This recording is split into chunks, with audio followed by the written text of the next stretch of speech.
Hi, Louisa Harrison. I'm the Chief Fire Officer for Buckinghamshire Fire and Rescue Service. I did a presentation today on the power of inclusive leadership and how that impacts on producing safer, stronger communities. So I spoke a lot about the importance of leadership, the weight of leadership and the responsibility and accountability that leadership means for all of us. That leadership is not just about rank or grade, it's everyone's responsibility. It's a behaviour, if you like.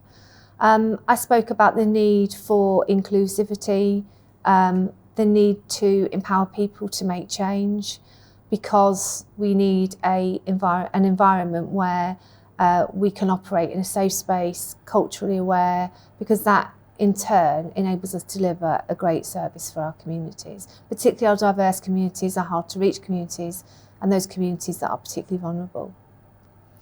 I would like them to think about their role in delivering an inclusive environment. It's very easy sometimes, isn't it, to look at somebody like myself, at the head of an organisation, and think, well, what's the chief doing about this? But actually everybody has got a role to play. I think the other thing I talked about was advocacy, and again, that's a role that we can all play, about supporting each other, shouting up, bigging people up, identifying, highlighting good work, raising potential, without agenda, just because we can. It's about promoting the great people that we've got, particularly those from underrepresented groups, and making sure and taking some responsibility for making sure we are all doing everything we can to push them forward and give them equality of opportunity. Inclusivity isn't an accident. We have to build it. Unfortunately, we have to build inclusivity and awareness and understanding and everything that comes with inclusivity into everything we do. So for me, it's a challenge. How are we designing inclusivity? How are we improving our inclusivity? How are we embracing a sense of belonging and understanding and making everybody feel that they are important and heard and valued? And as I said, those things don't happen overnight. So for me, that means how are we going to design it into the processes that we've already got?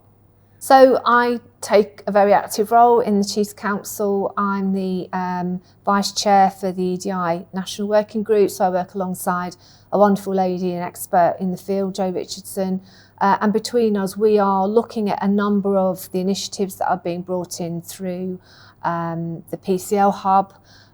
Lots of work going on toolkits, and we're sort of sense checking them. So whilst it feels to me like we are definitely going in the right direction, that we know there's work to be done, part of what Jo and I really want to do is make sure that that's landing back in service, that the things that we are producing and driving and strategizing and planning is actually can be translated into tactics and doing.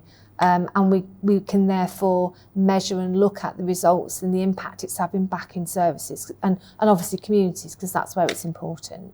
I think it's unique, actually, and I think today is a really good example of a great platform where these conversations can be had and held, and we can put challenge in, we can challenge each other, we're challenging up, we're asking NFCC what are you doing about it, quite rightly, but equally we can push back and go, okay, well, what are we as a collective doing about it back in service, and what difference are we making? Is it making a difference? So I think these conferences are unique. They're a great opportunity, and I talked about being a great platform for networking, for highlighting great work, for seeing potential, and for really pushing people forward and giving them a bit of confidence. So a success to me would look like fairness and transparency in my service.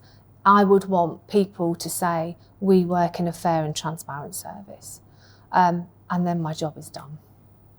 In terms of people, in terms of driving the agenda, that's what I want. That's what success would look like to me.